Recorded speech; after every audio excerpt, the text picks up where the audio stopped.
Eu sou da igreja na gloriosa paz do Senhor Jesus, amém, meus irmãos? Vamos orar ao nosso Deus, maravilhoso Deus, Pai Celestial, muitíssimo obrigado, Senhor Deus, por mais essa oportunidade que o Senhor nos concede na sua presença. Desejamos, Senhor, nesta noite, que o Senhor venha manifestar os dons do seu Espírito Santo, para nós podermos entender o que estaremos estudando, Senhor, que o Senhor venha nos dar o discernimento, a compreensão, Pai, para que nós possamos entender as letras, mas muito mais o Espírito que o Senhor quer nos falar, quer nos ensinar nestas lições maravilhosas, Pai. Assim nós te agradecemos, em nome do Senhor Jesus Cristo, amém e amém. Pode assentar, irmãos, glória a Deus. Meus amados irmãos, hoje nossa escola bíblica, na sede PRRCE, 27/4/2026, nós estamos estudando o segundo trimestre de 2026, revista CPAD, lições bíblicas. O tema desse trimestre é Homens dos quais o mundo não era digno. E o título desse trimestre é O legado de Abraão, Isaque e Jacó.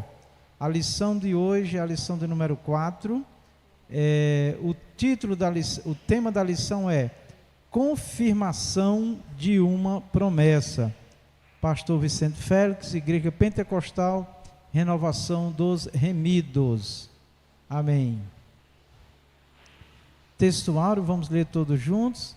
E estabelecerei o meu concerto entre mim e ti e a tua semente depois de ti em suas gerações por concerto perpétuo, para te ser a ti por Deus e a tua semente depois de ti.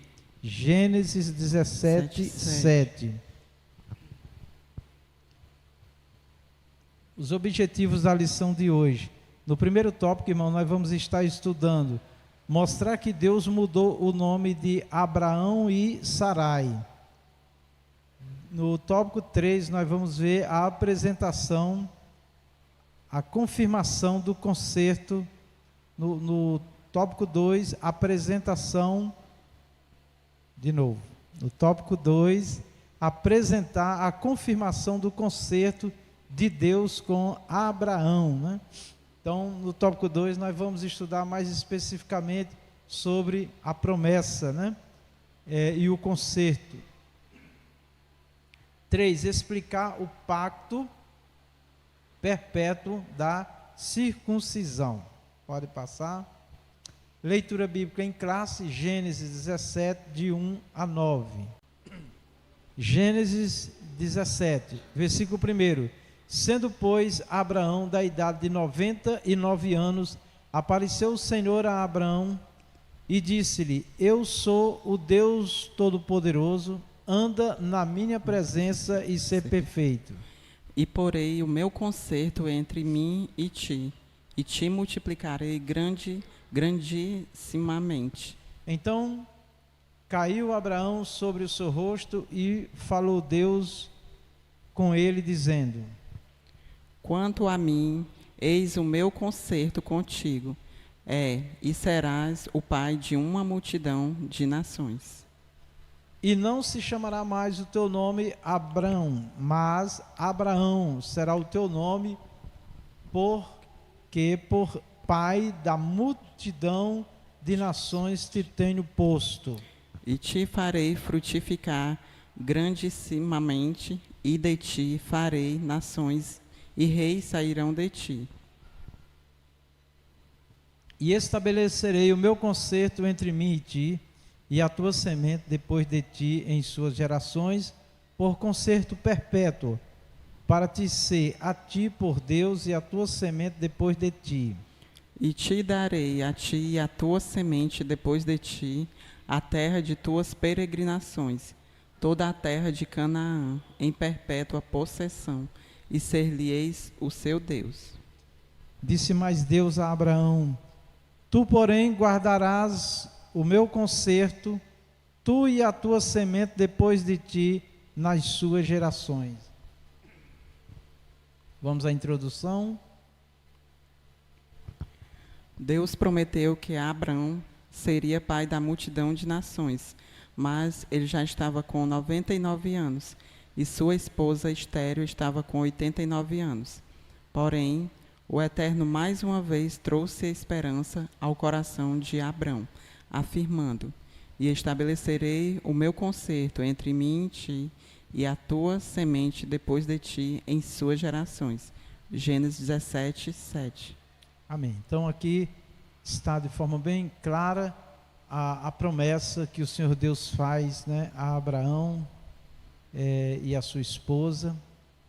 E aqui tem o destaque, né, a idade deles: Abraão com 99 anos e Sara com 89. Pode passar. Nesse caso e nesta oportunidade, veremos que Deus é fiel e cumpre suas promessas no tempo certo. Amém. Então, nós vamos olhar para a promessa e para o cumprimento. E qual é a grande lição já que nós tiramos aqui? É que aquilo que Deus prometeu, Ele tem todo o poder e Ele cumpre. E qual é então o grande dilema? O dilema é: cumpre ou não cumpre? Vai acontecer ou não vai? Né? Deus é todo poderoso, mas vai se cumprir? Se Ele falou, vai se cumprir. E o ponto que nós sofremos na questão das promessas muitas vezes é o tempo, que o tempo de Deus é um e o nosso é outro, né? Então, a lição que fica para nós, pegando a lição anterior, que falou da paciência e ao mesmo tempo da impaciência, é pedir paciência a Deus, que não é fácil, né? Quando a gente precisa de uma resposta, precisa de uma solução, precisa do cumprimento de uma promessa que é muito importante para nossas vidas. Estamos falando agora das coisas terrenas, né? E ao mesmo tempo nós olhamos para as promessas eternas. Essas estão seladas e garantidas pelo Senhor aos que são fiéis. Mas quando nós pensamos em promessa de Deus, a palavra que tem que tomar conta do nosso coração é que Ele é fiel, é que Ele tem poder para cumprir. Nós podemos prometer, os seres humanos podem prometer e não cumprir, porque nós somos limitados, mas Deus não tem limite para Ele. Ele é o Todo-Poderoso, tá bom? A questão aí é só o tempo, né? E no tempo de Deus vai acontecer. Pode passar. Deus muda o nome de Abraão e de Sarai. O novo nome de Abrão. Nos tempos do Antigo Testamento, os nomes dos filhos, em grande parte, não eram escolhidos somente porque os pais achavam os nomes bonitos ou era moda. Existiam vários fatores que influenciavam na escolha, como, por exemplo, a vontade de Deus, as circunstâncias na hora do nascimento ou até mesmo as características físicas do bebê, como no caso de Esaú, que nasceu ruivo e bem cabeludo. Gênesis 25, 25. Saiu o primeiro ruivo, todo revestido de pelo. Por isso chamaram seu nome Esaú. Gênesis 25, 25. Aqui só um destaque, né? Que os nomes, né, nessa época, era uma tradição, né? Que os nomes poderiam ser mudados, tá? E também os nomes, nessa época, eles tinham um significado, ou tinha a ver com as circunstâncias. Em que circunstâncias aquela criança nasceu, né? E o que aquela criança também representava, né? E normalmente os nomes eram atribuídos à criança, ao ser humano, né? Pensando num significado. É bem diferente dos tempos que nós vivemos, né? As pessoas escolhem os nomes muito mais porque acha bonito, porque gostou daquele nome, mas não ora a Deus, não pergunta a Deus, né? Também teve um período que nós temos muitos nomes, né, de pessoas também com nome de personagens bíblicos, né? Os pais, né, que conhecem as escrituras, faz a escolha de um filho, do nome de um filho, colocando o nome de um personagem bíblico, porque acha bonito e porque também deseja que aquele filho siga o exemplo daquele personagem, tá certo? Isso falando do mundo cristão.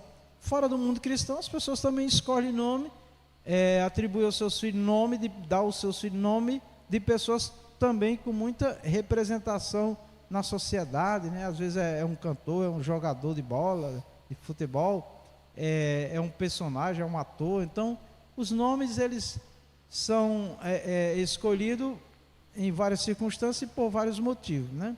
Mas nesse tempo aqui, eles pensavam mais no significado e não só numa representação.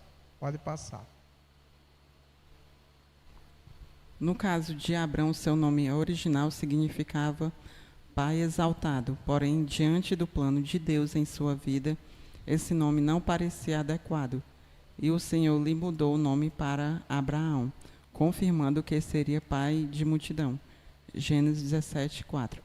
Quanto a mim, será contigo a minha aliança, serás pai de numerosas nações. Gênesis 17, 4.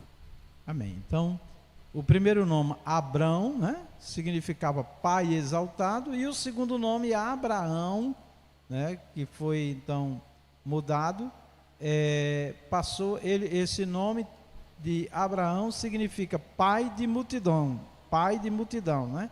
Gênesis 17, 4. Então, só para nós observar que o nome, ele deve ter um significado, né? Algo que tem a ver, falando do mundo cristão, tem a ver com Deus, né? É bom, né? Fazer uma relação do nome com o Criador, tá? E aqui Deus mudou o nome, por quê? Porque Deus queria que o nome dele representasse e estivesse dentro do plano de Deus, tá certo? Pai de numerosas nações. Pode passar. O novo nome de Sarai. O nome Sarai é hebraico e significa minha princesa ou minha senhora. Já o novo nome Sara significa mãe de nações. Disse Deus mais a Abraão: a Sarai, tua mulher, não chamarás mais pelo nome de Sarai, mas Sara será o seu nome, porque eu a hei de abençoar e te hei de dar a ti dela um filho, e a abençoarei e será mãe das nações. Reis de povos sairão dela. Gênesis 17, 15, 16. Amém. Então, mais uma vez, o nome também de Sarai, que Deus manda agora mudar o nome dela para Sara, também para ficar o nome com significado de acordo com o plano de Deus com eles, né? Então, ele pai de muitas nações e ela mãe de muitas nações, tá? Então, por isso a mudança dos nomes, né? Não foi também só porque Deus não gostou do nome Abraão e queria botar Abraão, não gostou de Sarai e queria botar Sara. Não, porque tinha um significado. Amém? E isso daqui, irmão, nos leva a pensar também numa vida com significado, uma vida, né, que tenha significado também, porque também não adianta só mudar nome, né? As pessoas não mudam só porque muda nome, tá? O nome, ele deve ter um significado e ele deve ser honrado, né? Tá bom? Vamos lá? Irmãos, fica à vontade, levante a mão, comente, pergunte, fique à vontade, o microfone está aberto. Quem é que está com o microfone? Pronto, pastor Regiane. Podemos ver, por intermédio da vida de Abraão e Sara, que Deus promove mudanças significativas na vida daqueles que nele confiam e atendem ao seu chamado. Amém. Então nós vemos aqui uma mudança de nome, mas como eu já falei, o nome em si não tem poder, tem significado. Então o plano de Deus para se cumprir na vida de alguém não depende só do nome, depende da pessoa honrar, né, o nome que recebeu e honrar também, né, o plano de Deus, o projeto de Deus, tá, nas nossas vidas. Então aqui também nos leva a nos aprofundar nas promessas do Senhor para conosco e a vida que nós devemos viver para alcançar essas promessas. Só fazendo uma pequena observação: não acreditamos na salvação pelas obras, né? Mas pela fé, pela graça. Porém, todo aquele que tem fé dada por Deus e tem a graça de Deus, amados irmãos, as obras são visíveis na vida desta pessoa, porque o Espírito Santo está na vida dela e os frutos do Espírito com certeza serão vistos, percebidos, né? Amém. Pode passar. O pai da fé riu diante da promessa. Parece que o tempo deixou o coração de Abraão fragilizado, pois ao ouvir novamente a promessa divina, ele ri e assevera: a um homem de 100 anos há de nascer um filho, dará à luz Sara com seus 90 anos. Gênesis 17, 17. Amém. Então, não que Abraão duvidasse de Deus, né, irmãos? Não que Abraão duvidasse de Deus, mas tem promessas, tem revelações de Deus para a humanidade, para o ser humano, que a gente fica imaginando como é que vai acontecer. Como é que vai acontecer? Nós não podemos, aqui mais uma lição muito importante, irmãos, nós não podemos achar que as coisas vão acontecer somente dentro da nossa racionalidade, do nosso raciocínio, da nossa lógica, né? Mas nós temos que confiar mesmo no poder de Deus. Como é que Deus vai fazer? Como é que Deus vai me dar esta bênção, né? Como é que vai acontecer, né? Se Ele falou, vai acontecer. Nós não sabemos de que modo, de que maneira, mas vai acontecer. Eu lembro de uma pessoa que não conseguia, eu acho que ainda continua assim, espero que não, crer no arrebatamento, que ela ficava imaginando como era que podia ser isso. Não, se Jesus disse que vai arrebatar, vai arrebatar. Se Jesus disse que quem morreu em Cristo vai ressuscitar primeiro, vai voltar à existência e vai ter o mesmo corpo que tinha antes glorificado, depois de virar pó e cinza, né? Os ossos até em decomposição, mas Deus vai dar um corpo a essa pessoa que tinha antes, né? Inclusive, essas pessoas, as pessoas que ressuscitarão, né, falando dos salvos, vão se conhecer, não vão ter mais o sentimento de carne e sangue, mas vão se conhecer. Paulo, o apóstolo, disse assim que nós vamos ver Jesus, irmãos, nós vamos ver o Senhor como nós estamos nos vendo aqui, ó, como Ele é. Tá? Então, assim, são coisas que dentro da nossa raciocínio humano, da nossa capacidade humana, não dá para aceitar, mas é aí que entra a fé, no poder de Deus. Foi o que aconteceu com Maria, quando o anjo chegou e disse que ela ia ter um filho. Não, mas espera aí, eu não sou casado ainda. Não, mas a virtude, o poder do Espírito virá sobre ti e será gerado em ti um filho, pelo próprio Deus. Isso só aconteceu uma única vez e não acontece mais, tá? E ela aceitou pela fé, e aconteceu, e ela sofreu, né, por ter ficado grávida antes de um casamento. Na tradição judaica era uma coisa totalmente inaceitável, né?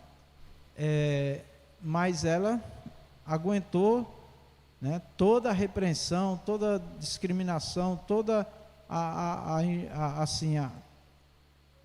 punição que ela recebeu também. José também teve que aceitar pela fé. Então, aqui, irmãos, Abraão riu, né? Eu vou falar aqui, mas não está escrito assim, mas dá para imaginar assim: Deus está brincando comigo, né? Porque não tem condição, né? Está brincando conosco. Nessa idade, ter filho ainda, né? Porque ele pensou com a mente humana, terrena, carnal, né? Mas lá no íntimo, ele sabia que Deus poderia todas as coisas. Porque quando Deus diz a Abraão para deixar a terra, os pais, a família, tudo, e ir para uma terra que Deus ia mostrar, e ele aceitou, irmãos, ele era o homem preparado para Deus cumprir na vida dele as promessas. Aí alguém diz assim: mas então por que ele não entendeu? Por que ele riu? Porque ele era um ser humano. Isso foi uma falha dele. Como também nós não rimos, né? Porque não fica bem, né? Às vezes até afirmamos que cremos com a boca, mas no coração, eu acho que isso não vai acontecer. Eu acho que Deus não vai fazer, né? Mas Deus não quer isso de nós. Deus quer uma fé, uma confiança total, 100%.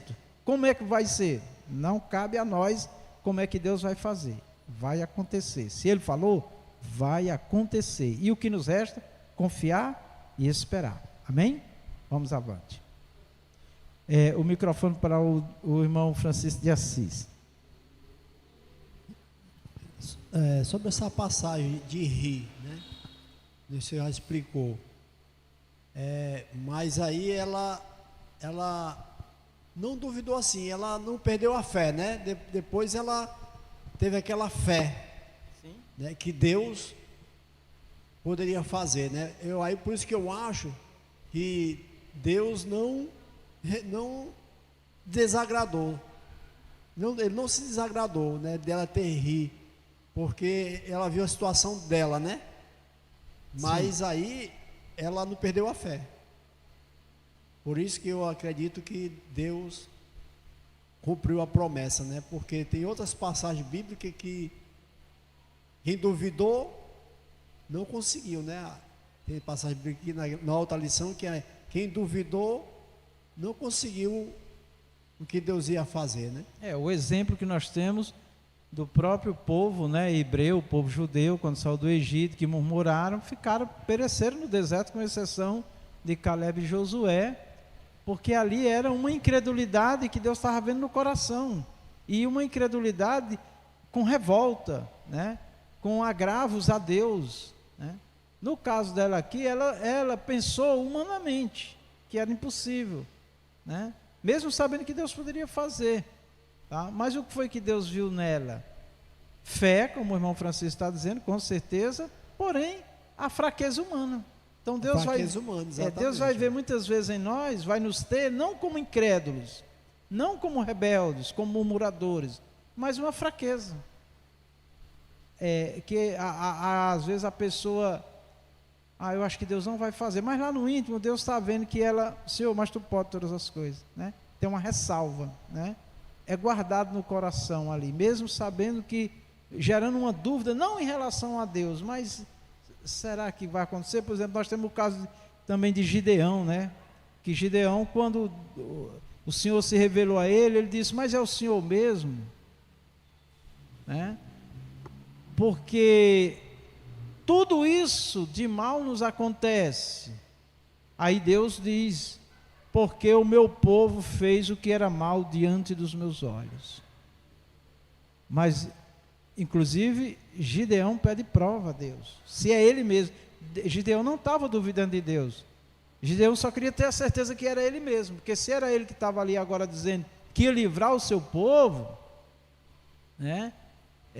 Gideão precisava ter absoluta certeza, né? Tanto é que quando, no caso de Gideão, é muito interessante, que quando Deus se revela para ele, Deus vê ele como um varão de grande valor, e quando Deus diz que ele vai vencer, que ele é quem vai levar o povo à vitória, ele diz que ele é o menor, o milheiro dele, da família dele é o menor, ou seja, era a família mais, vamos dizer assim, financeiramente, mais influente, que tinha menos poder econômico, menos poder de influência sobre o povo.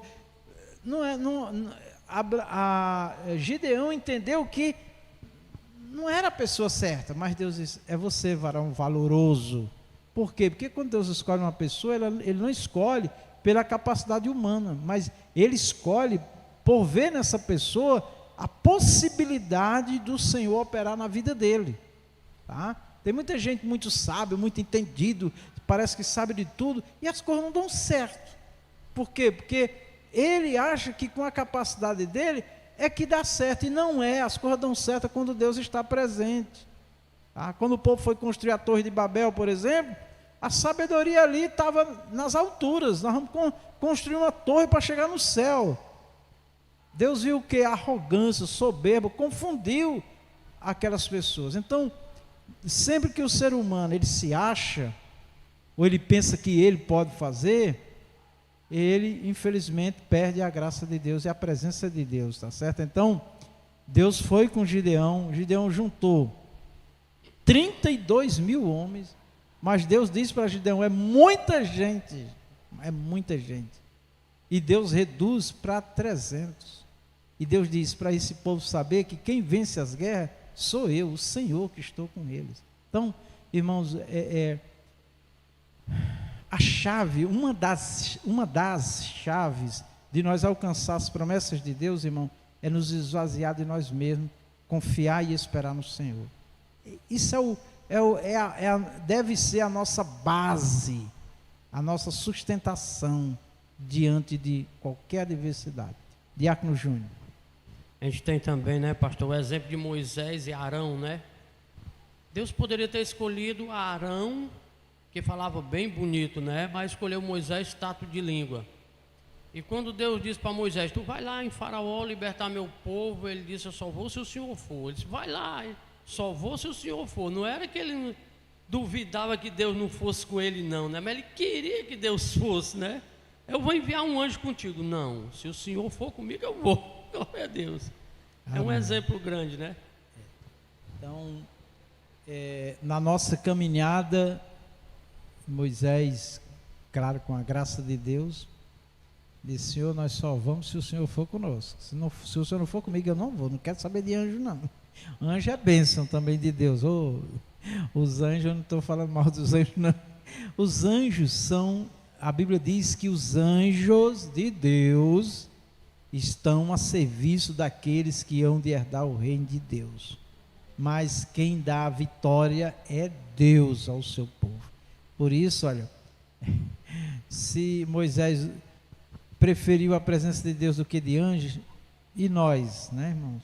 Vamos colocar nosso coração em Deus. Tem muita igreja aí que diminuiu mais, né? Mas tinha umas igrejas há uns anos atrás que vivia em torno dos anjos. Olha o anjo aí, era anjo para todo lado, né? E esquecendo de Jesus, esquecendo de Deus. Não, meu irmão. Amém? Mas, para terminar esse ponto muito importante, irmãos, não vamos ser ser vencido pela dúvida. Amém? Vamos confiar no Senhor, tá bom? Vamos confiar no Senhor. Pode passar. A espera prolongada pode entristecer o coração, mas não podemos deixar que a tristeza nos faça esquecer que para Deus nada é impossível. Lucas 1:37. Porque para Deus não haverá impossíveis em todas as suas promessas. Lucas 1:37. Amém. Como é que eu estou aí na imagem, Marlene? Tá bom? Bom, é bom pensar nessa palavra. Todos os crentes que já aprenderam a servir que estão aprendendo e já têm um aprendizado básico para andar com Deus, esses versículos são inesquecíveis no nosso coração. Para Deus não haverá impossível em todas as suas promessas. Para Deus não há impossível. Para Deus nada é impossível. Mas muitas das vezes nós esfriamos, desanimamos, queremos até parar. Elias, o profeta de Deus, né, foi para a caverna, né? Tá certo? E outros, né, que sentiram o peso, né, das lutas, mesmo sabendo de tudo isso. Nós confessamos, irmãos, a palavra do Senhor e devemos sim confessar. Nós cremos e declaramos, sim, devemos crer e declarar, sim, né? Deve se declarar. Mas o mais excelente, irmãos, é guardar no coração e confiar. E confiar. Qual é a prova de quem confia? Espera. Qual é a prova de quem confia? Espera. Tá? Nós podemos ter fé, que é confiança, e podemos não esperar ser vencido pela impaciência ou pela dúvida. Então, nessa hora que a gente fica naquela luta, que todos nós em algum momento, né? Parece que não vai acontecer, parece que não vai chegar, parece que não vai resolver. Então, quando eu vou me incluir, quando a gente começa a ficar se afligindo, Senhor, me dá graça, me dá paz, me faz descansar em Ti, me ajuda. Nós temos que ser sinceros. O sincero aqui é ser real, né? Deus falou comigo bastante sobre buscar a Ele, né? E esse buscar a Deus, irmãos, nós temos que dizer para Deus, mesmo Ele sabendo o que nós desejamos, queremos, e também o nosso sentimento, né? Deus não quer saber de discurso bonito em oração, em palavra, não. Ele quer que nós declaremos o que está aqui dentro de nós, né? Agora, vamos ter cuidado só em não fazer declarações às vezes negativas diante do povo, porque as pessoas passam a nos julgar, né? Eu lembro de uma irmã há muitos anos atrás, que ela vinha na frente, às vezes, numa oportunidade, ela dizia que tinha algo de Deus para entregar, vinha na frente e, meu Deus, ela se aniquilava total. Ela, inclusive, dizia que era rebelde, que era desobediente a Deus, que porque não entregou isso, não falou assim. Então ela se classificava como uma rebelde, uma desobediente. Aí as pessoas estavam ouvindo, depois dela falar 10, 15 minutos das fraquezas dela, tinha gente que não entendia e nem acreditava. Ela ia entregar o que Deus mandou. Não precisa disso, irmão. As pessoas, muitas pessoas não têm capacidade de ouvir sobre nossas fraquezas. Amém? Não tem.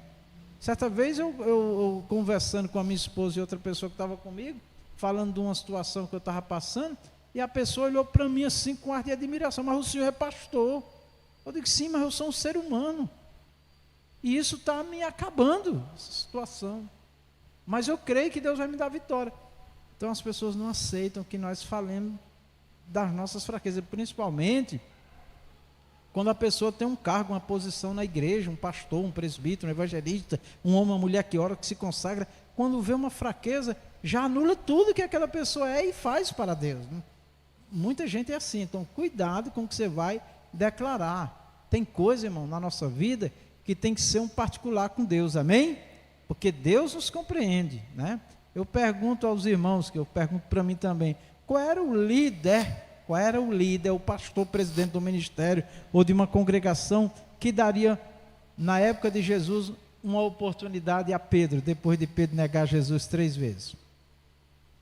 Mas Pedro, o Senhor recebeu de volta e foi um grande instrumento nas mãos de Deus. Então, é só Deus que nos compreende, irmão. Eu digo só Deus assim, nessas situações mais críticas da nossa vida, tá bom? Então, algumas coisas guarde com Deus, e quando você quiser abrir seu coração sobre suas fraquezas, procura pessoas que vão orar por você, que vai te ajudar. Não sai falando para cada um não, porque daqui a pouco, meus irmãos, você não vale mais nada diante de muita gente. Então, muito cuidado. Vamos para frente. Quer falar, missionária? Amém. Pode passar. A confiança, a confirmação do concerto de Deus com Abraão. O chamado de Deus a Abraão foi especial. Sim.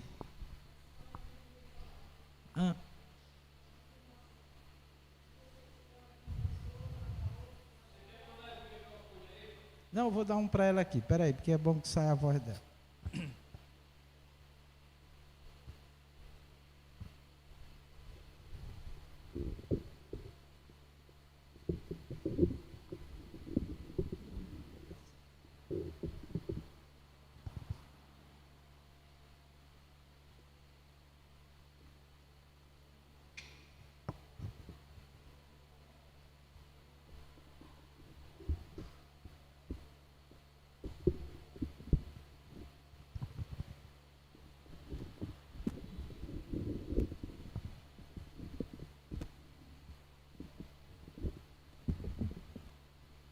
Aleluia.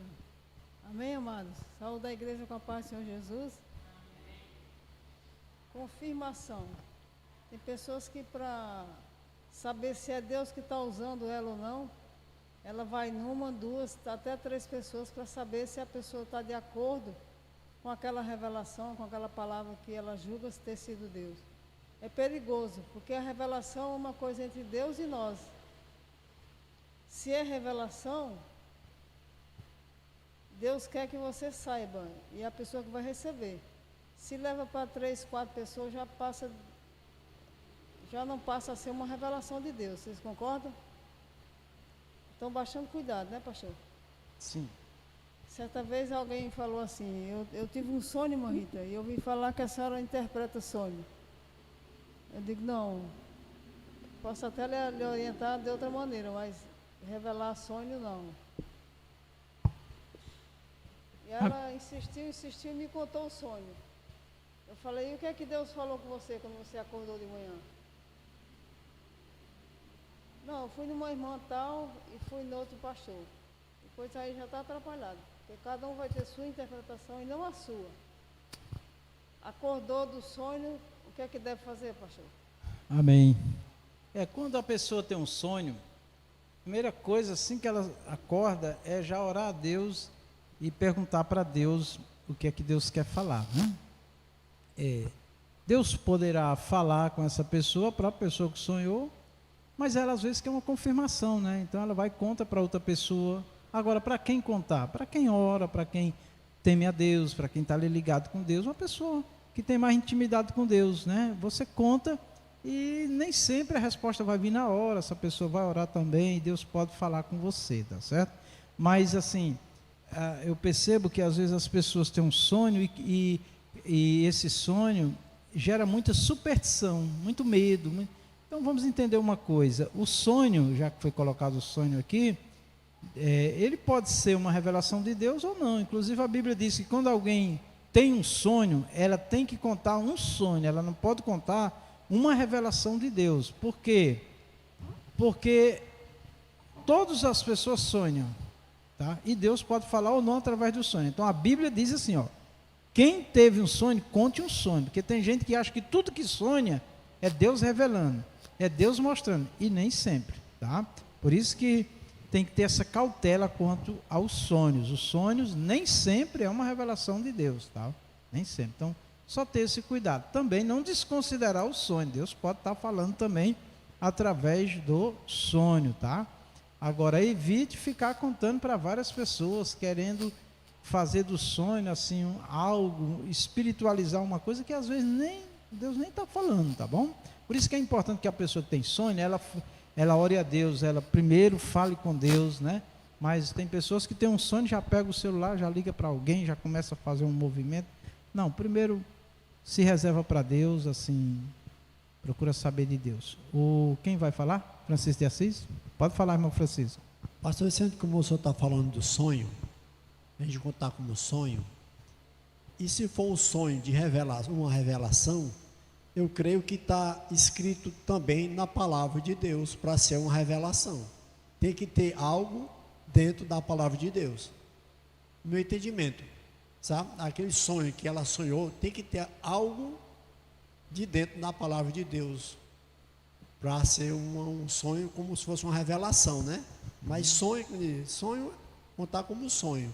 Mas tem sonho que a pessoa sonha e está dentro da palavra de Deus, né? E contando para uma pessoa que nem o senhor falou, que ora, que está mais buscando, aquele sonho, ela vai bater que foi uma revelação. Isso.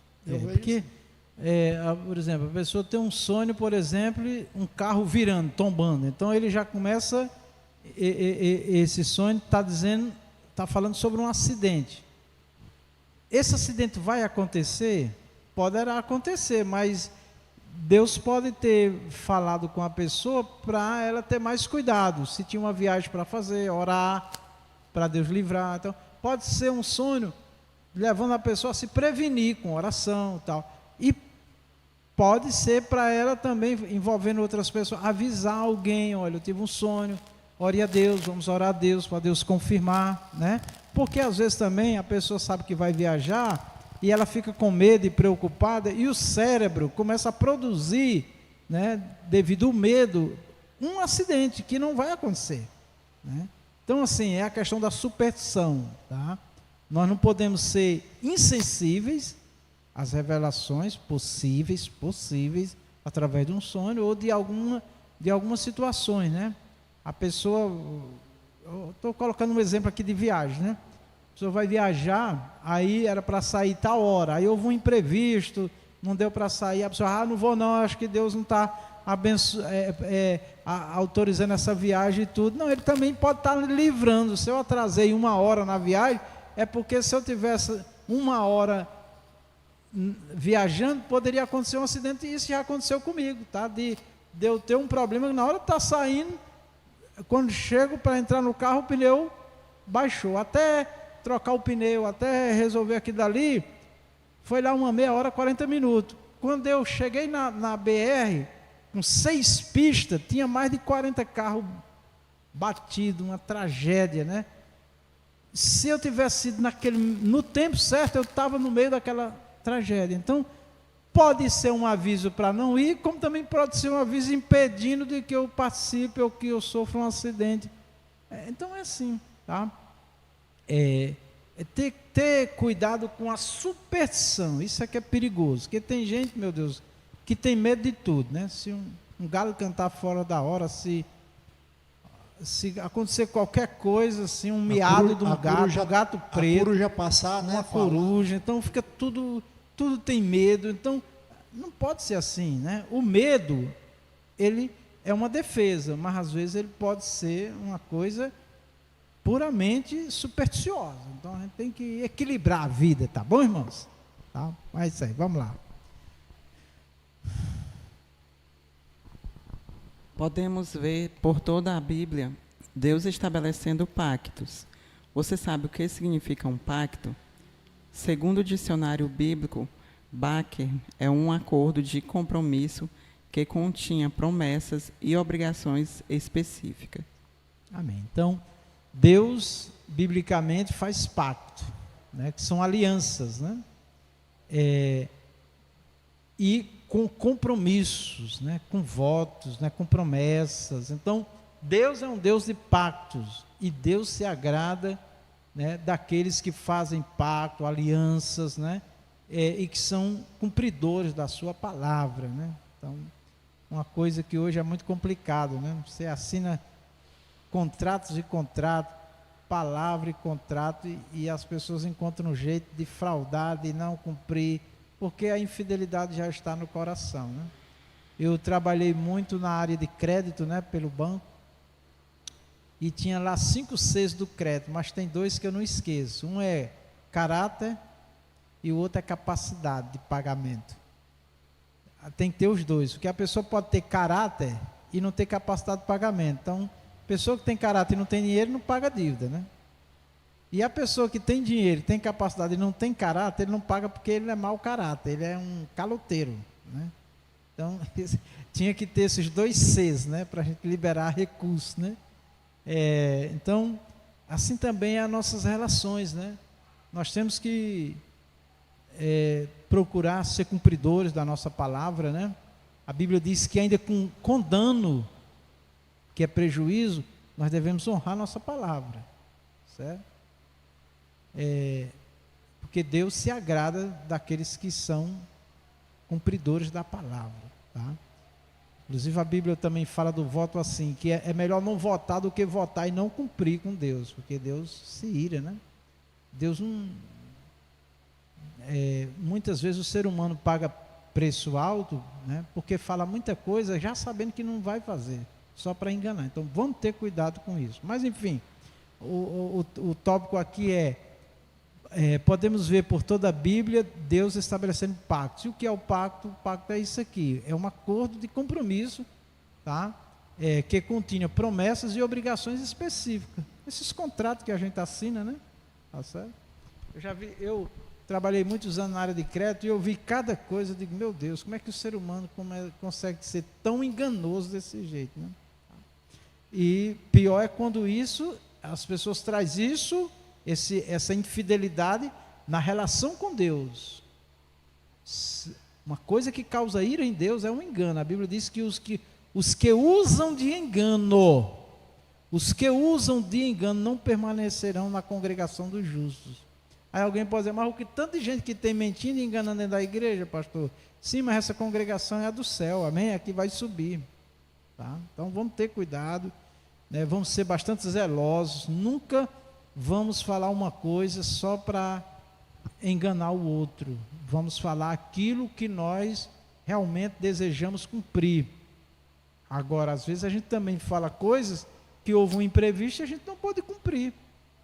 Então, vamos pedir misericórdia, né? É diferente, tá certo? Mas aqueles que usam de engano, se eles não se converterem dessa situação, eles estão, infelizmente, irmãos, pela Bíblia, perdidos, né? Porque Deus se retira e não tem salvação. Vamos lá.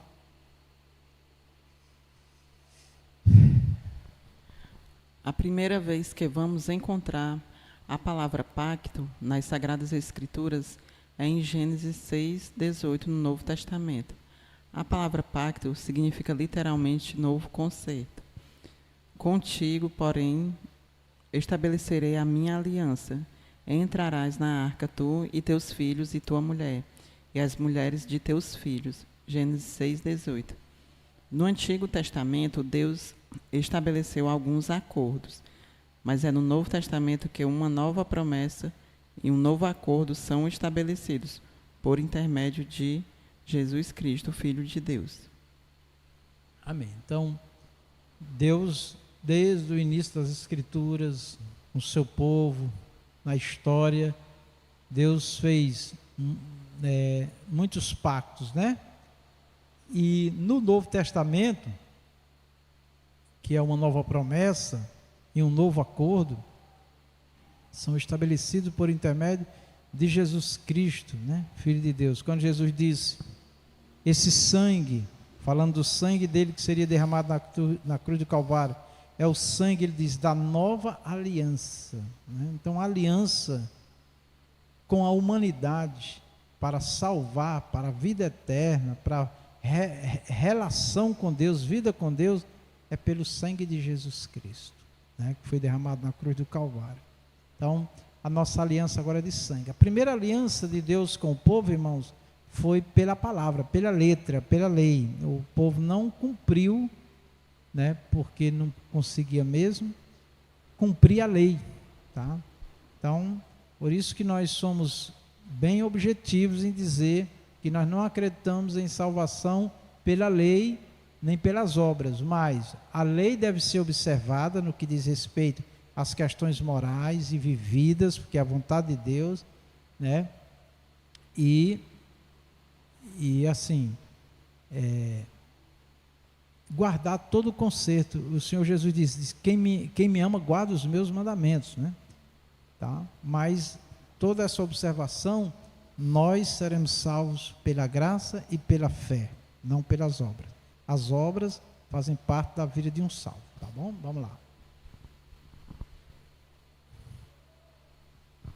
É importante que tenhamos uma exata compreensão do concerto de Deus com os patriarcas Abraão, Isaque e Jacó, a fim de que aprendamos como Deus quer que vivamos em aliança inquebrável e perseverante com Ele.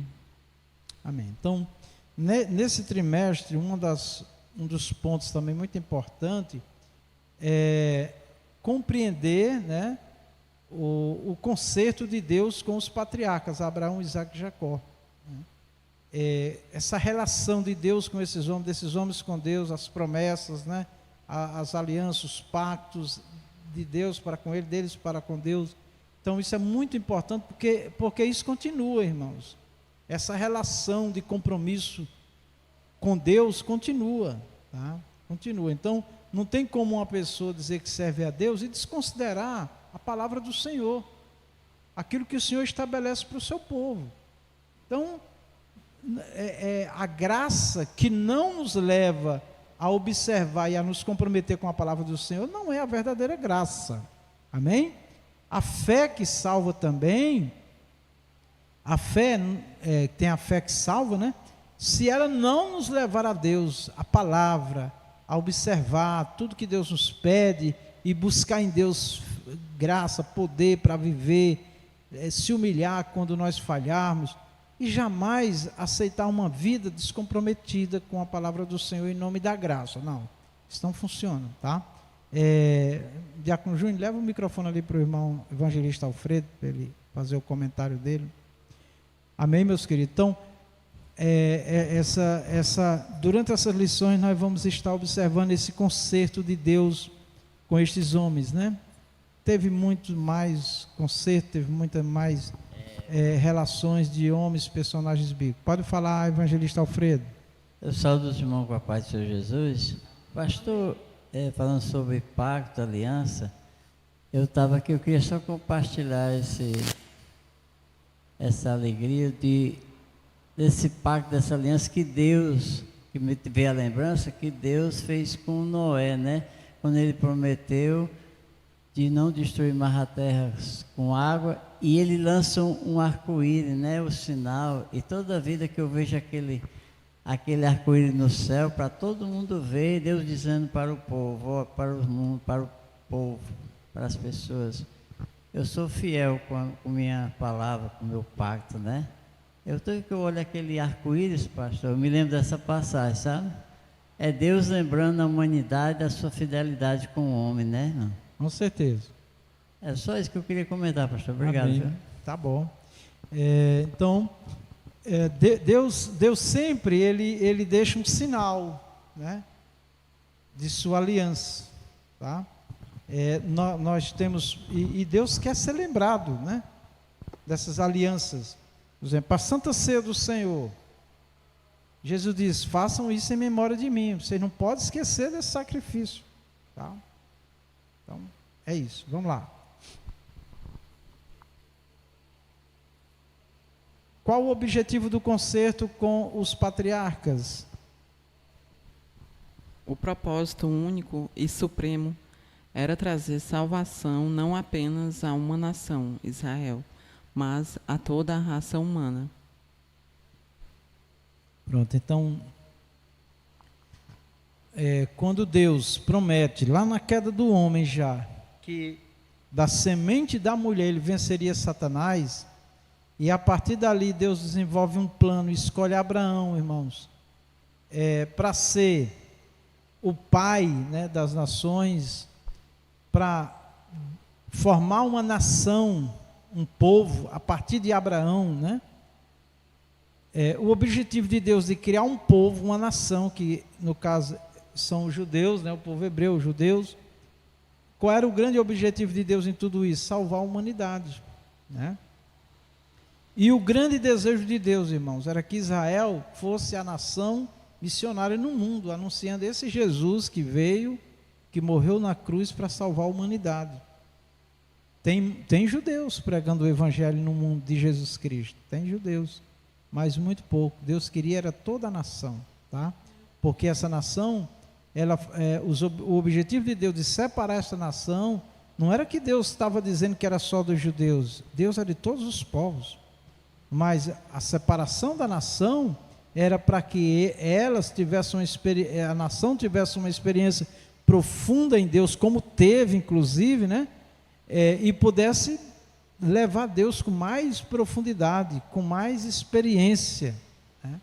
Mas infelizmente, como está lá no Evangelho de João, capítulo 1, versículo 12, ele veio para o que era seus, que é os judeus, e os seus não o receberam, mas todos quanto receberam, está lá escrito, deu-lhes poder de serem feitos filhos de Deus. E o Senhor Jesus então inicia a sua igreja, né? Ele diz, eu edificaria a minha igreja, né? Quem é a igreja? Todos os confessam em Jesus. A verdadeira igreja confessa em Jesus, que se submete à sua palavra, à sua doutrina, à palavra de Deus. Então, o propósito de Deus, irmãos, primeiro com a nação de Israel, a partir de Abraão, e depois com a igreja do Senhor, é salvar vida, é salvar as pessoas, tá? Então, eu estou fazendo aqui um comentário simples, né? Mas quando a gente estuda com mais profundidade, porque tem, na teologia, tem a doutrina da salvação, que é soteriologia, né? A gente estuda com mais profundidade. Cristiologia, estudando Cristo com mais profundidade. Nós vamos ver, irmãos, que o grande desejo de Deus é salvar o homem da condenação eterna. Então, quando a gente vê a igreja se voltando muito mais para as coisas materiais, para o embelezamento, para a ostentação, para essas coisas, é um desvio muito grande, irmãos, do propósito do Senhor. Amém? Então, que nós guardemos no nosso coração sempre esta mensagem. O Senhor me chamou para me salvar e o Senhor quer me usar para salvar outros, anunciando o Evangelho, pregando, ensinando, orando. É aí que a igreja tem que colocar mais foco, mais atenção, se envolver mais. E as outras coisas, né? São, vamos dizer assim, acessórios, né? Tá certo? A pessoa compra um carro original, né? E ele pode colocar vários acessórios, mas o carro tem acessório que tem que pedir autorização, né? Porque pode mudar inclusive a aerodinâmica, pode trazer complicações e depois querer comprometer o fabricante, né? E o fabricante, inclusive peças, né? Tem que ser originais para não comprometer o sistema, porque se for identificado alguma coisa diferente do original que comprometeu, perde a garantia, né? Isso é para carro, é para instrumento, é o fabricante, é a relação do usuário com o fabricante. E nós, irmãos, quando muitas vezes dá problema nas nossas vidas, às vezes é porque nós não estamos seguindo o manual do fabricante, que é Deus, da nossa vida. Amém? Missionário Zé Raimundo, passa o microfone ali para ele, por favor.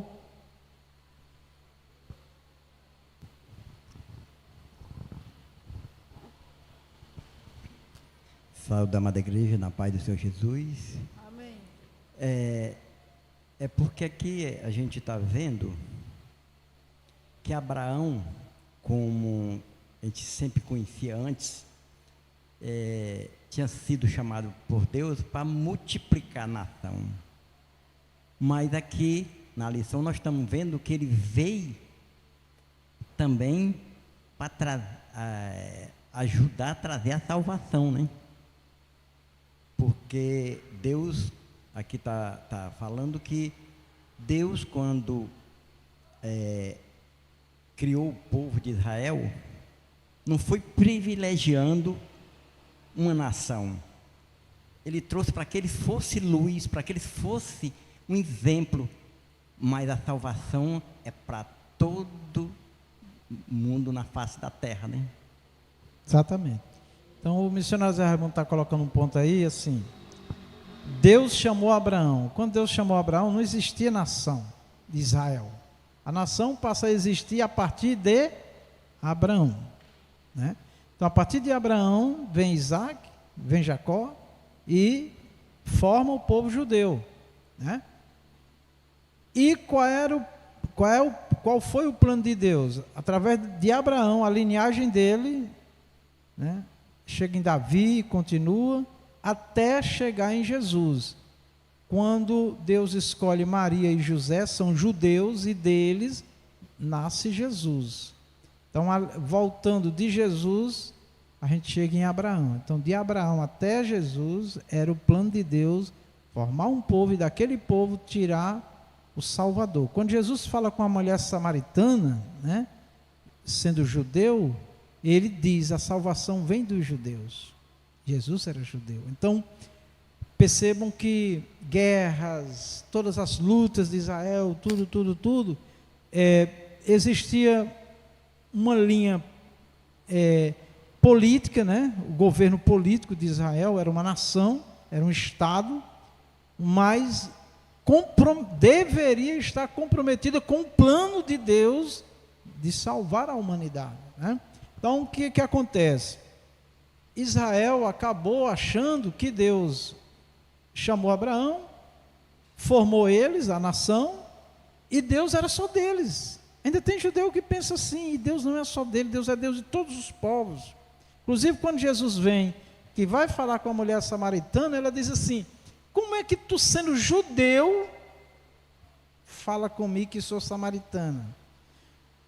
Porque os judeus rejeitavam os samaritanos, porque os samaritanos se misturaram, judeus com outros povos, então não era judeu puro. Então para eles só era de Deus, e só é de Deus o judeu puro, né? Então Deus não quer isso. Então Jesus começa a falar e diz assim: se tu soubesse quem é que fala contigo, né? Tá? Porque quem estava ali era o Senhor Jesus, o Filho de Deus, o Messias, o Salvador da humanidade. E quando Jesus fala de salvação do homem, ele fala: ide por todo o mundo e pregai a toda criatura, ide ensinai a todas as nações. Então o olhar de Deus sempre foi, sempre será para cada indivíduo na face da terra. Jesus não classificou povos. Ele diz: todo aquele que crer será salvo. Olha que Jesus diz assim: ninguém vem ao Pai senão por mim. Ele estava falando para os judeus: todos têm que passar por mim. Jesus também disse: vinde a mim todos, né? Então o olhar de Deus é para todos, né? E todo o movimento de Deus, irmãos, nas nossas vidas é para salvar. Pode falar, missionário.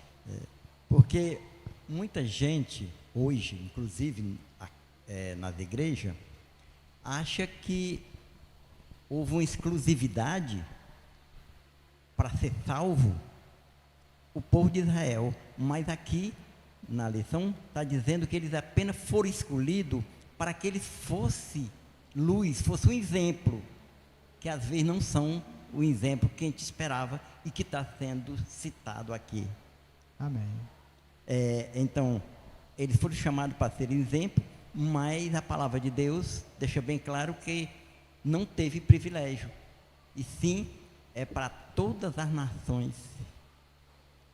A ideia do privilégio era totalmente descartada, porque Deus vê cada ser humano como um filho segundo a criação, certo? Segundo a criação, todos vêm de Deus. Agora, quando diz lá que quando aceita Jesus se torna filho, esse filho é espiritual, amém? Mas o ser humano, tá? Todos são filhos de Deus segundo a criação. Por isso que quando Jesus diz: o pai de vocês é o diabo, Jesus deixa bem claro: é por causa das obras de vocês. As obras de vocês é do diabo. Então quem faz as obras do diabo acaba se tornando filho de Deus, filho do diabo pelas obras que ele está fazendo. Mas na hora que essa pessoa reconhece, se arrepende e deixa e busca ao Senhor Jesus, ele imediatamente é recebido e torna-se filho de Deus em Cristo, tá bom? Então assim, exclusividade, esquece. Também a gente pode pegar um ponto assim: tem crente também que essa coisa de ser chamado, de ser escolhido, tem crente que se coloca acima dos outros, que tem uma chamada superior. Não tem nada a ver, irmãos. Todos nós somos servos. Jesus disse: eu vim não para ser servido, mas para servir. Olha, irmãos, os cargos na igreja é para organizar, não é cargo de mando, de ser dono de ninguém, isso não existe. Como também tem igrejas que se intitulam como a única. Tem uma igreja que diz que só é salvo se a pessoa for lá daquela igreja. Misericórdia, irmãos. E antes de existir aquela igreja, como era que o povo se salvava? Salvação em Jesus. Denominações, irmãos, são importantes na forma da organização, do serviço para Deus. É uma forma de sociedade cristã para servir, para trabalhar, para crescer, para desenvolver. Nunca uma igreja, uma denominação, um líder pode se achar mais único, melhor. Não, esquece. Tudo isso é vaidade humana. Amém? Muito bom, irmão Zé Raimundo. Obrigado pela participação. Vamos lá? Amém. Pode passar.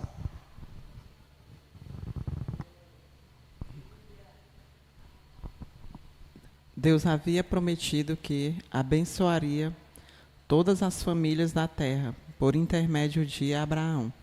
Gênesis 12, 3, 18, 22, 18, 26, 4. Abençoarei os que te abençoarem, e amaldiçoarei os que te amaldiçoarem. Em ti serão benditas todas as famílias da terra. Gênesis 12, 3. Visto que Abraão certamente virá a ser uma grande e poderosa nação, e nele serão benditas todas as nações da terra. Gênesis 18, 18.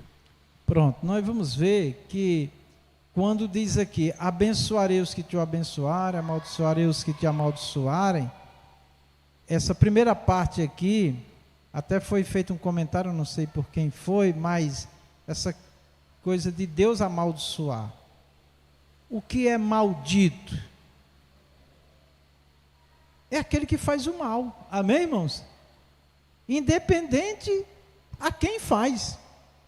Mas aqui tinha uma promessa aqui para Abraão, de abençoar ele, e aqueles que estavam com Abraão, porque a proposta de Deus para Abraão era ser justo, era fazer o bem, tudo, e quem tivesse com ele ia fazer a mesma coisa.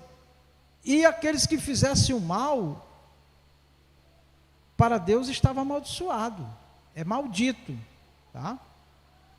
Essa palavra maldito, ela é maldição, ela pode ser mudada. A partir do momento que a pessoa se arrepende, ele sai debaixo da ira de Deus, da maldição, e vem para a bênção, tá? São as obras das pessoas, não importa quem elas fazem, se são mal, elas diante de Deus, elas são malditas pelas obras, mas quando se arrepende, elas podem ser benditas.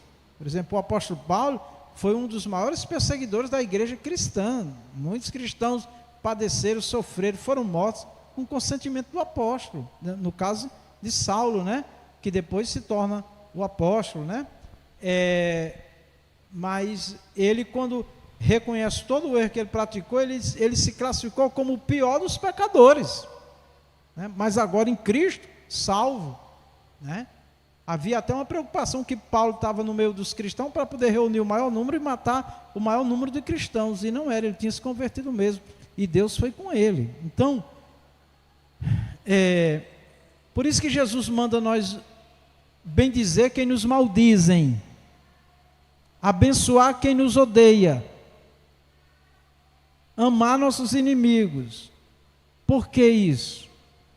Vamos apoiar as pessoas que fazem o mal? Não. Deus está dizendo, sai fora de todo tipo de guerra, carnal, confusão, briga, deixa comigo que eu sei trabalhar.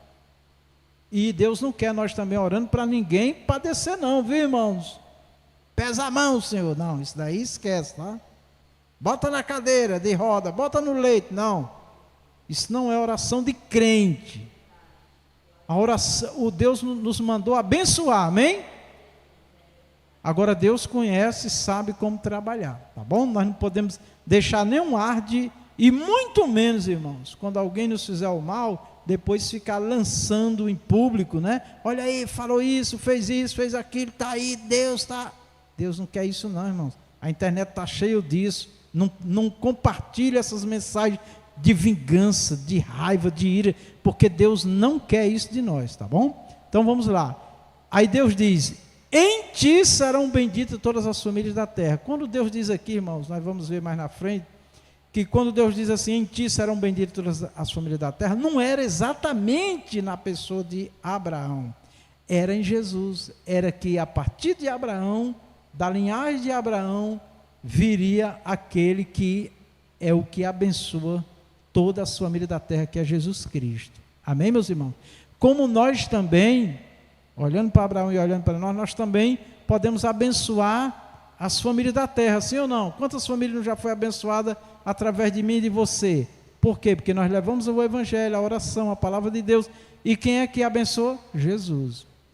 E muitos se perdem porque acham que ele é o dono da bênção. Foi lá, orou, aconteceu uma bênção, uma coisa, a pessoa já se acha, já sai divulgando, já quer se tornar famoso. Isso é perdição, irmãos. Quem tem que aparecer é Jesus. Quando Pedro curou aquele homem na porta do templo, que o povo se juntou e criou aquele movimento, vocês estão pensando que foi nós, é? Não, foi aquele Jesus que vocês mataram, ele está vivo. Então vamos ter cuidado com a bênção.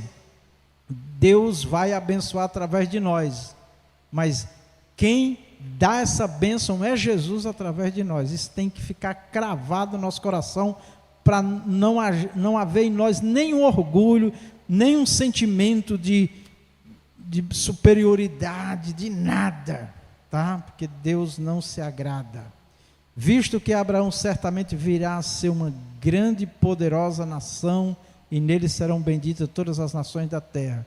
Como a igreja também, irmãos, se tornou uma poderosa, mas essa poderosa é anunciadora de Jesus, das bênçãos de Deus.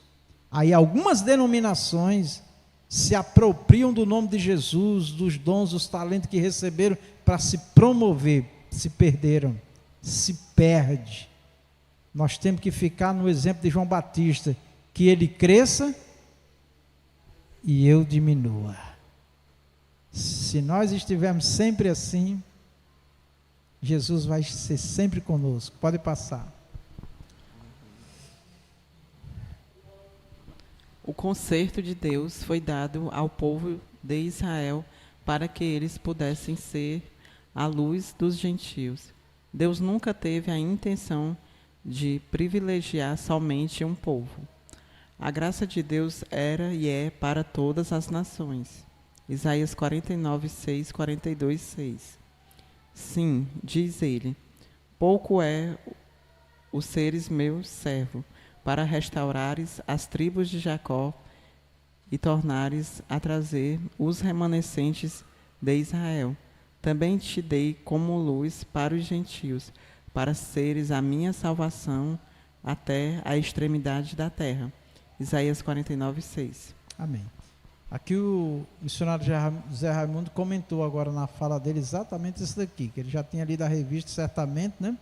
E poderia também já ter esse entendimento, né? Que nós temos estudado. Mas enfim, diz aqui que Israel seria luz dos gentios.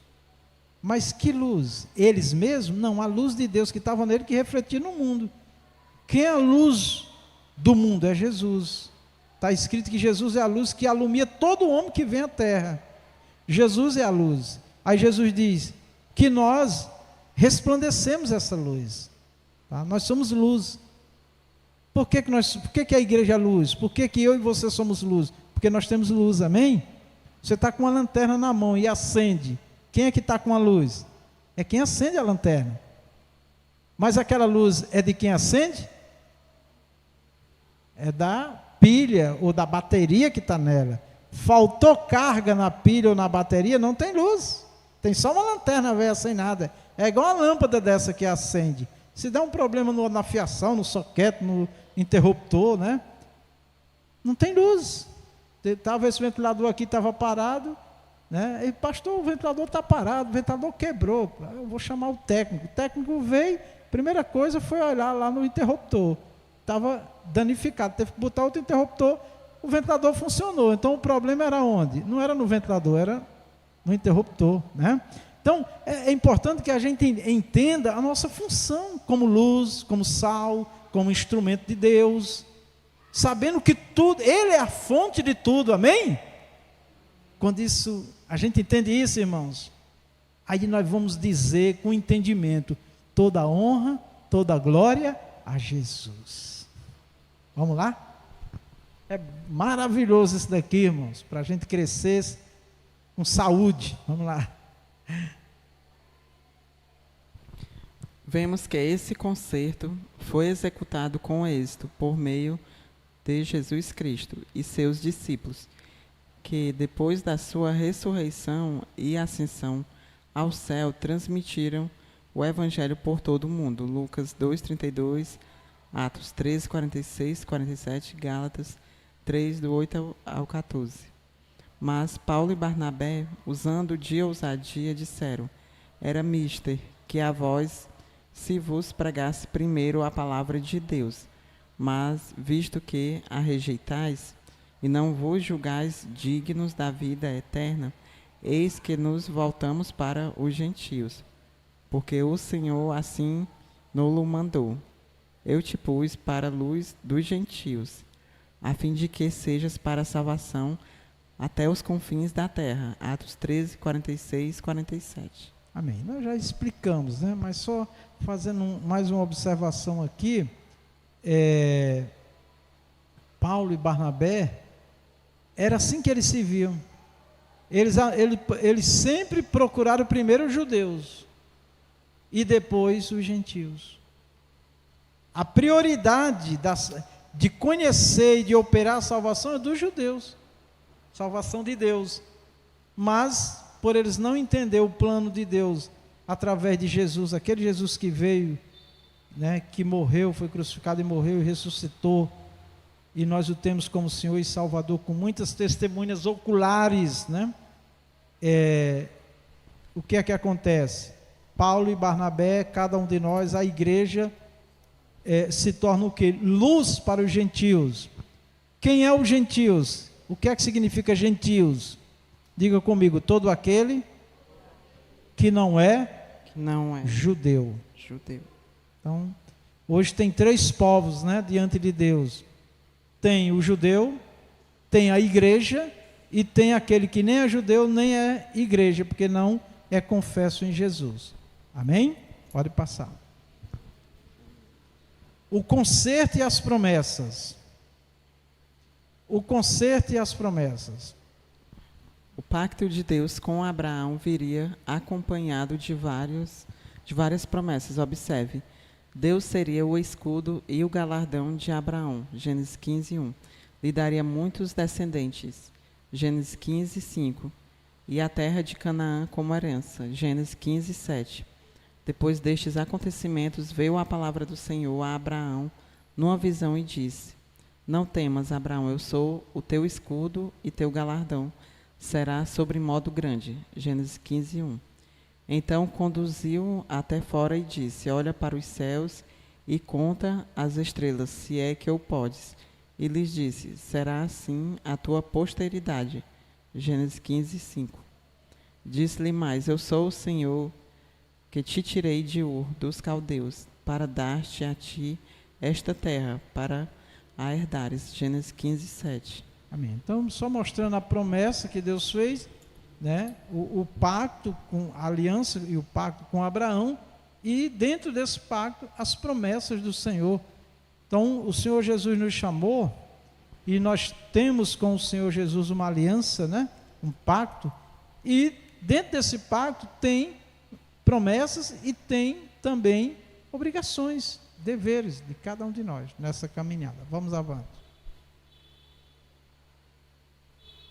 O Senhor também tem um pacto conosco em Jesus Cristo, e a sua maior promessa e bênção para nós é a salvação da nossa alma.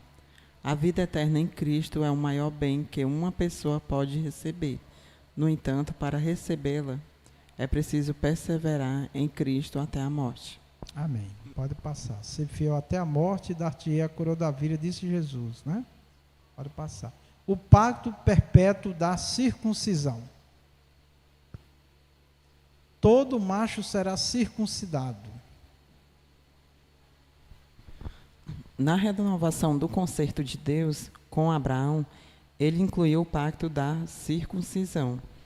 Deus lhe disse que aquele seria o sinal visível da aliança entre ele e a descendência de Abraão, uma marca perpétua que lembraria o compromisso da fidelidade de Deus. Gênesis 17:10. Esta é a minha aliança, que guardareis entre mim e vós, e a tua descendência. Todo macho entre vós será circuncidado. Gênesis 17:10. Amém. Então, a circuncisão era na carne, né? E qual era o principal objetivo da circuncisão? Um voto de fidelidade a Deus, né? Além também de uma necessidade de saúde, né?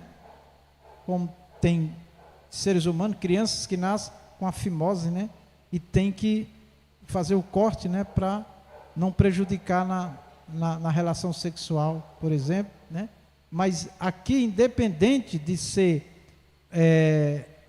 um problema de reprodução, de relação sexual, tinha que ter essa marca. Todos tinham que sofrer esse corte. E o objetivo era compromisso de fidelidade ao Senhor. Tanto é que no Novo Testamento Paulo diz que a circuncisão, a verdadeira circuncisão, ela tem que acontecer no coração. A verdadeira fidelidade, ela tem que estar no coração, e não em palavras ou em cerimônia, não invalidando o que Deus determinou para a nação de Israel, para o judeu ser circuncidado. tem valor para Deus a circuncisão do judeu, né?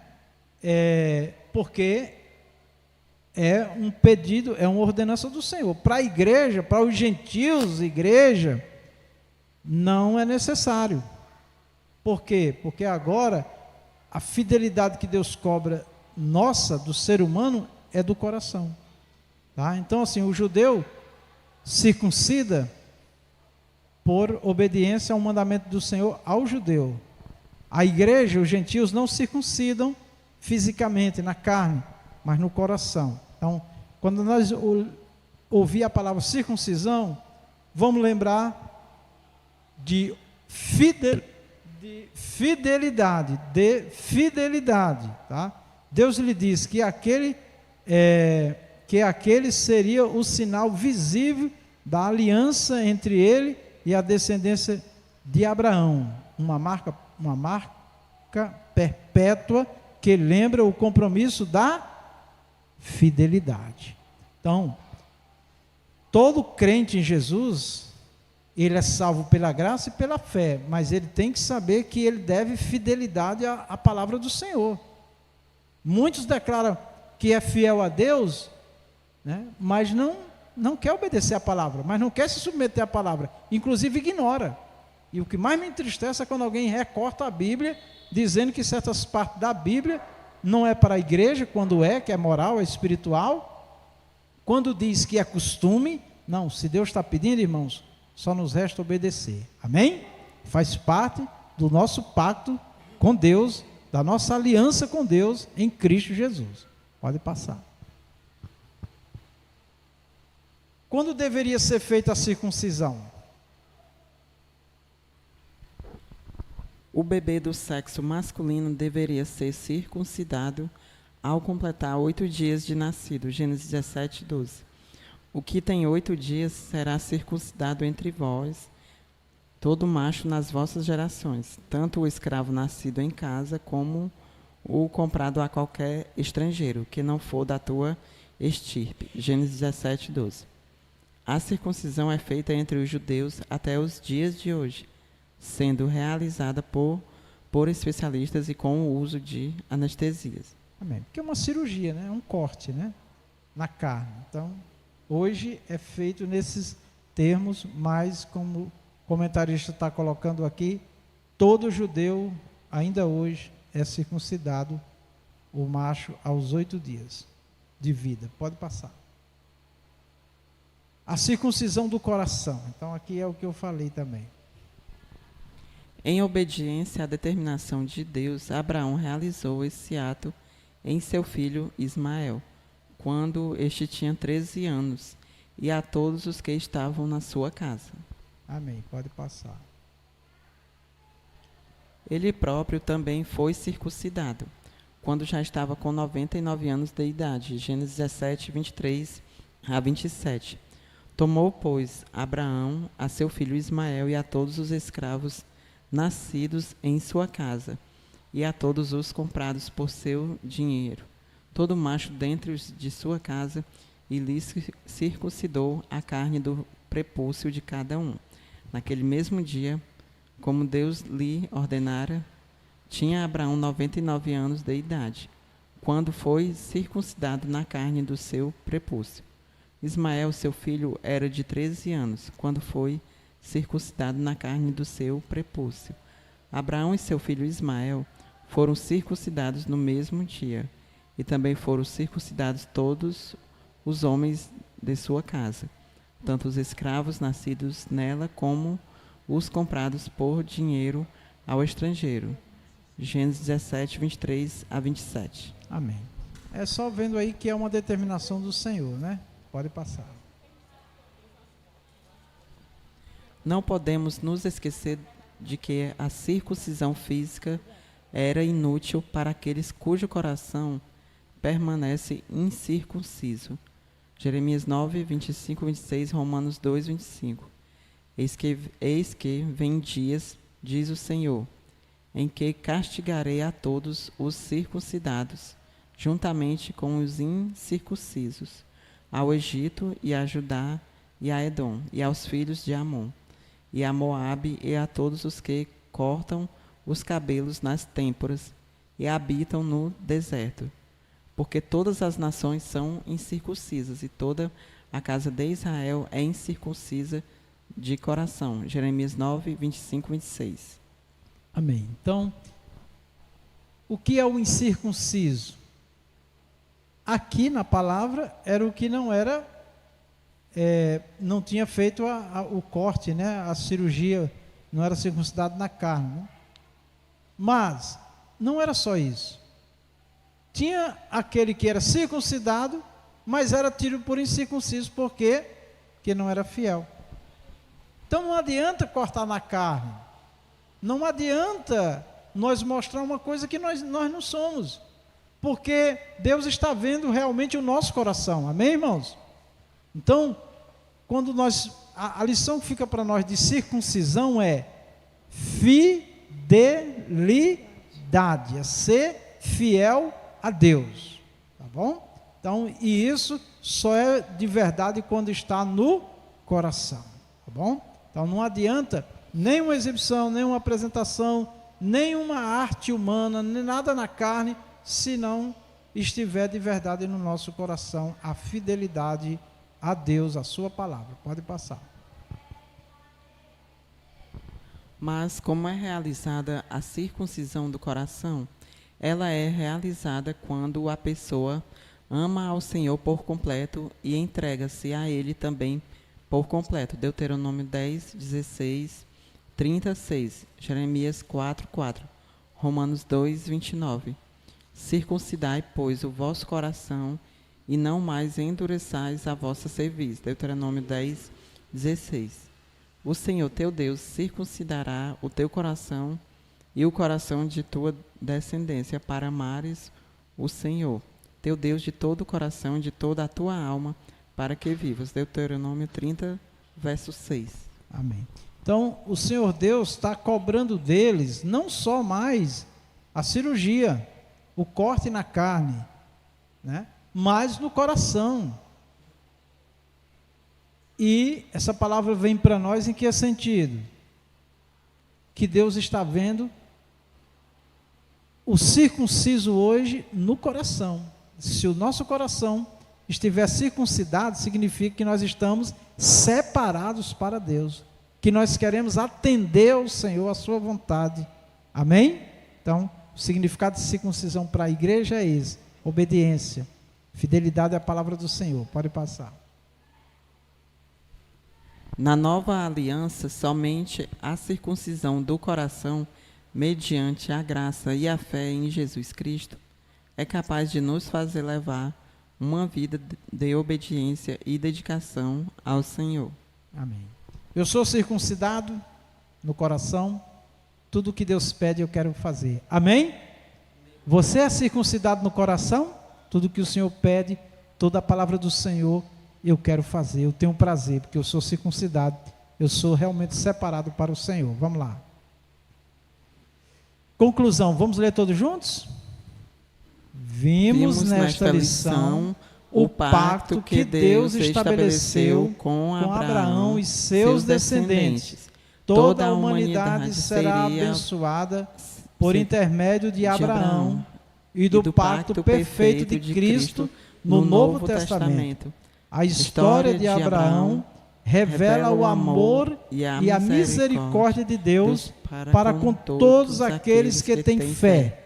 Sem fé não podemos agradar a Deus e ver as suas promessas sendo cumpridas. Amém? Que Deus abençoe. A igreja com a paz do Senhor Jesus. Ou da igreja com a paz do Senhor Jesus. Me livra de todo perigo. Não ficarei com medo de ninguém. Salmos 27, 18. Muito bem. Glória a Deus. Maravilha. Vamos já chamar a classe Soldadinho de Cristo.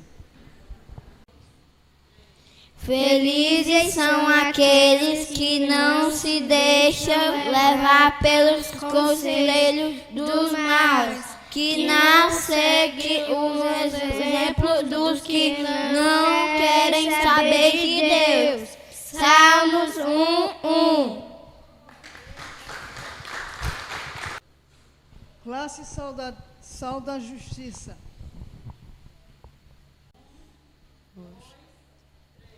Não fiquem irritados uns com os outros e perdoem uns aos outros, caso alguém tenha alguma queixa contra outra pessoa. Assim como o Senhor perdoou vocês, perdoem uns aos outros. Colossenses 3:13. Maravilha, uma lição para nós, né, irmãos? Por isso que eu amo a escola bíblica. É uma doutrina para nós. A classe Sal da Justiça tem hoje 5 alunos matriculados, 2 dos seus alunos ausentes, 3 presentes, 3 visitantes, que é a nossa irmã Débora, nosso irmão João Lucas, e convido a classe Jovens e Adultos. Se eu disser classe Jovens e Adultos, nós vamos ler a verdade e prática, amém? Amém. Classe Jovens e Adultos, verdade e prática. Deus é fiel para cumprir tudo aquilo que nos prometeu. Mais uma vez. Deus é fiel para cumprir tudo aquilo que nos prometeu. Amém. Glória a Deus. Aleluia. Toda a classe, glória a paz do Senhor. Mas tivemos uma rica aula esta noite e analisando aqui a verdade prática, uma coisa também verdadeira, que Deus é fiel para cumprir tudo aquilo que Ele nos prometeu. Muitas vezes nós prometemos algo a Deus: Senhor, eu vou fazer assim a tua obra, a partir de tal dia eu vou fazer as pessoas se agradar, e muitas vezes nós não cumprimos, mas Deus diz na palavra: Deus, embora nós sejamos infiéis, Ele continuará fiel. Amém? Oremos. Eterno Senhor Deus, Pai santo e justo, meu Senhor amado, somos gratos, Pai, por estarmos na vossa gloriosa presença. Somos gratos por estarmos aqui, meu Pai, aprendemos mais de Ti, meu Pai, no qual o Senhor usa o Teu servo, para que assim venha, meu Pai, ministrar a palavra para nós. Pai, que possamos compreendermos mais aquilo no qual o Senhor quer falar aos corações, aquilo no qual o Senhor quer nos ensinar, meu Pai, para nós andarmos, meu Pai, diante de Ti com sinceridade.